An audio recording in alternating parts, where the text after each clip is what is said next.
एक गायब हुई सुंदरता मिली है लैब्राडोर डक से। ये चिड़िया अपने समय में बेहद खास मानी जाती थी। लैब्राडोर डक एक बहुत ही शानदार चिड़िया थी जो अपने अनोखे रंग और रूप के लिए जानी जाती थी। ये नॉर्थ अमेरिकन तट के आसपास रहती थी जहां ये अपने जीवन का अधिकांश समय बिताती थी। अब ये हमेशा के लिए चली गई है और इसके घोंसले अब खाली पड़े हैं। ये समुद्री बत्तख 19वीं सदी के आखिर में गायब हो गई थी जब इसका आखिरी बार देखा गया था। इसका साइंटिफिक नाम है कैम्प्टरहिंचुस लैब्राडोरियस, जो इसके अनोखे स्वरूप को दर्शाता है। ये एनाटीडे फैमिली से थी जो बत्तखों और हंसों का एक बड़ा परिवार है। लैब्राडोर डक आज भी एक दुख भरी पहेली बनी हुई है क्योंकि इसके गायब होने के कारण आज भी स्पष्ट नहीं है। इसकी कहानी हम सबके लिए एक खामोश चेतावनी है जो हमें प्रकृति के प्रति हमारी जिम्मेदारियों की याद दिलाती है। ये चिड़िया कभी जंगल का हिस्सा हुआ करती थी जहां ये अपने भोजन की तलाश में घूमती थी। ये ठंडे अटलांटिक के पानी के ऊपर उड़ती थी जहां ये मछलियों और छोटे समुद्री जीवों का शिकार करती थी। बहुत कम लोग इसे अच्छी तरह से जानते थे क्योंकि ये चिड़िया बहुत ही दुर्लभ थी।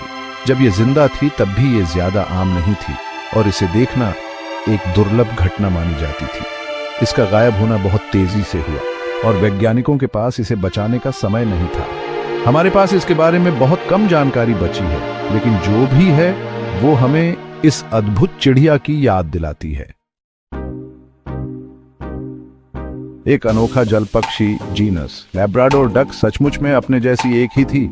ये अपने जीनस की इकलौती स्पीशीज थी। इस जीनस को कहते हैं, इस नाम का मतलब है फ्लेक्सिबल चोंच या सॉफ्ट चोंच। ये इसकी खास बिल स्ट्रक्चर की तरफ इशारा करता है। इसकी यही यूनिकनेस इसके खो जाने को और भी बड़ा नुकसान बनाती है। कोई भी करीबी रिश्तेदार इसके जैसा बिल्कुल नहीं दिखता। जब ये गायब हुई तो एक पूरी वंश रेखा ही खत्म हो गई। जिंदगी की एक अलग ही शाखा गायब हो गई। इस बत्तख का क्लासिफिकेशन काफी इंटरेस्टिंग है। ये एक तरह की सी डक है। माना जाता है कि इसके सबसे करीबी रिश्तेदार स्कॉटर्स हैं। ये भी सी डक्स होती हैं। इनमें लैब्राडोर डक के साथ कुछ गुण मिलते जुलते हैं। पंख और रूप रंग नर और मादा की पहचान। नर लैब्राडोर डक बहुत हैंडसम था। उसके स्ट्राइकिंग काले और सफेद प्लूमेज थे। उसका शरीर ज्यादातर काला था। उसका सिर और गर्दन का ऊपरी हिस्सा सफेद था। उसके सिर के ऊपर एक काली धारी थी। उसके विंग्स पर बड़े बड़े सफेद पैचेस थे। ये तब दिखते थे जब वो उड़ता था। उसकी बिल अजीब शेप की थी, कुछ काली कुछ ऑरेंज येलो। उसके पैर गहरे रंग के थे, तैरने के लिए एकदम सही। मादा लैब्राडोर डक अलग थी।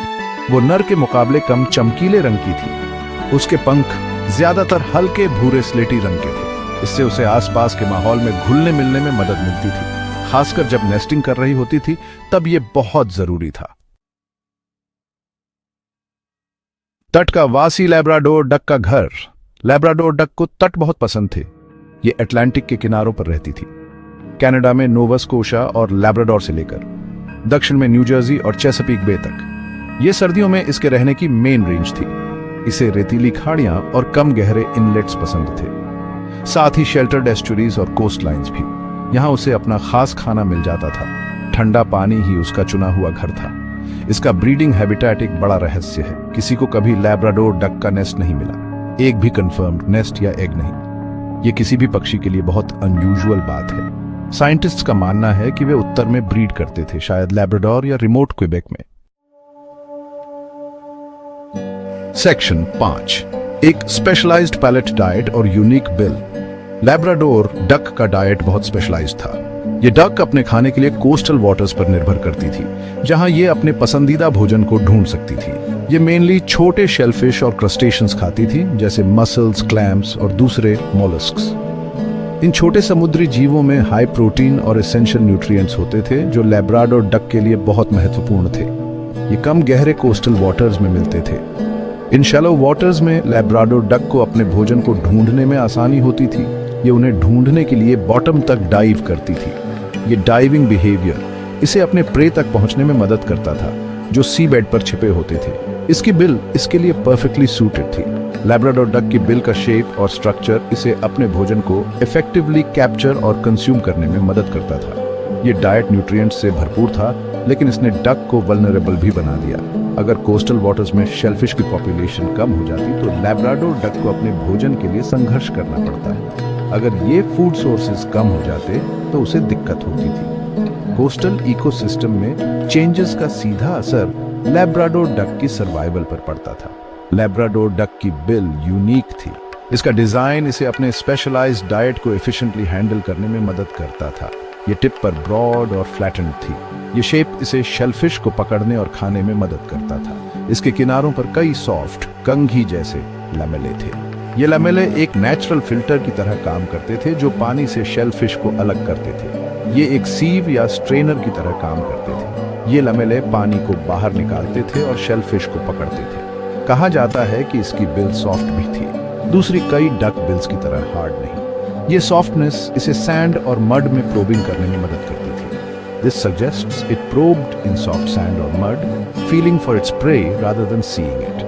ये बिहेवियर इसे अपने प्रे को इफेक्टिवली लोकेट करने में मदद करता था।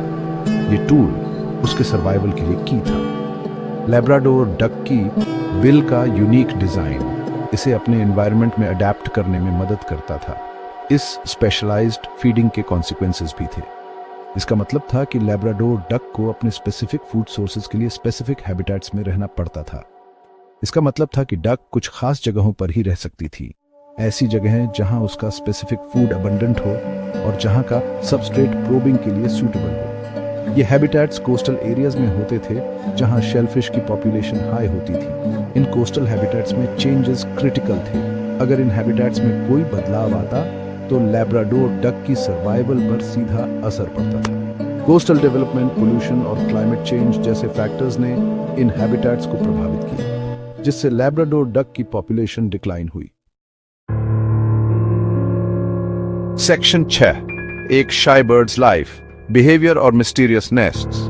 लैब्राडोर डक को शाई माना जाता था। ये ह्यूमन से वेरी रहती थी।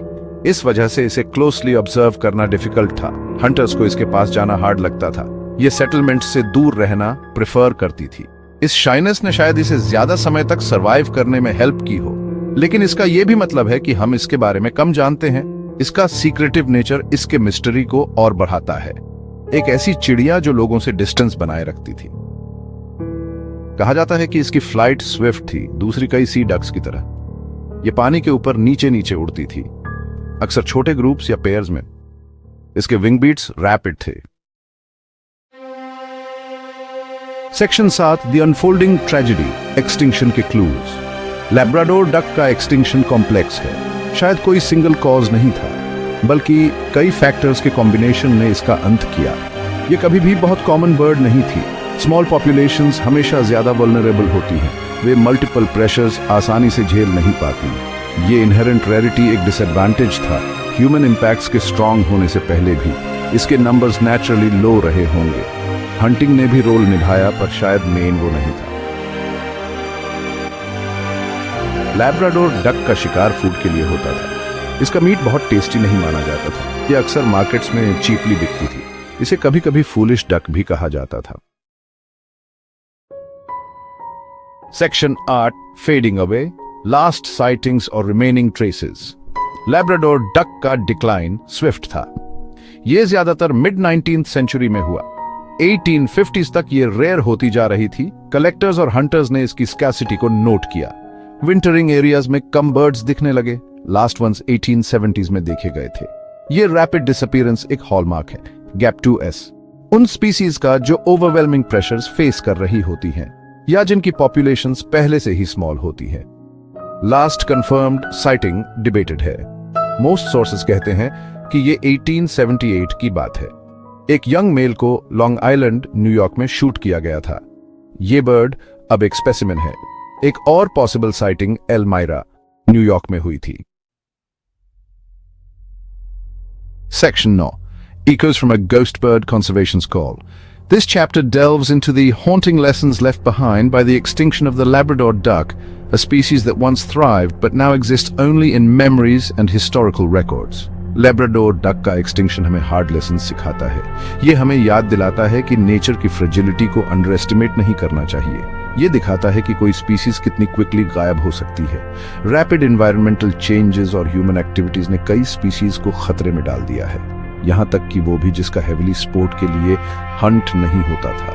Even those birds that were not targeted for sport hunting faced threats from other sources, या जिसे prime food नहीं माना जाता था. The Labrador duck wasn't a primary food source, yet it still vanished, showing that indirect factors can be just as deadly. Subtle changes के भी big impacts हो सकते हैं. Small shifts in the environment can lead to significant consequences for wildlife, especially specialized species के लिए. Specialized species which rely on specific habitats and conditions are particularly vulnerable. Habitat degradation or food loss silent killers हैं. These factors slowly but surely push species towards extinction. हमें इन threats पर attention देना ही होगा. Conservationists and bird watchers play a crucial role in monitoring and addressing these threats. इससे पहले कि दूसरी birds के लिए बहुत देर हो जाए. Urgent action is needed to prevent other species from meeting the same fate. इसके breeding grounds का mystery एक key point है. The mystery surrounding the breeding grounds of the Labrador duck highlights the gaps in our knowledge. हम इसके life cycle के बारे में बहुत कम जानते थे. Limited understanding of its life cycle made it difficult to implement effective conservation strategies. Knowledge की इसी कमी ने इसकी help करने के किसी भी chance को hamper किया. This lack of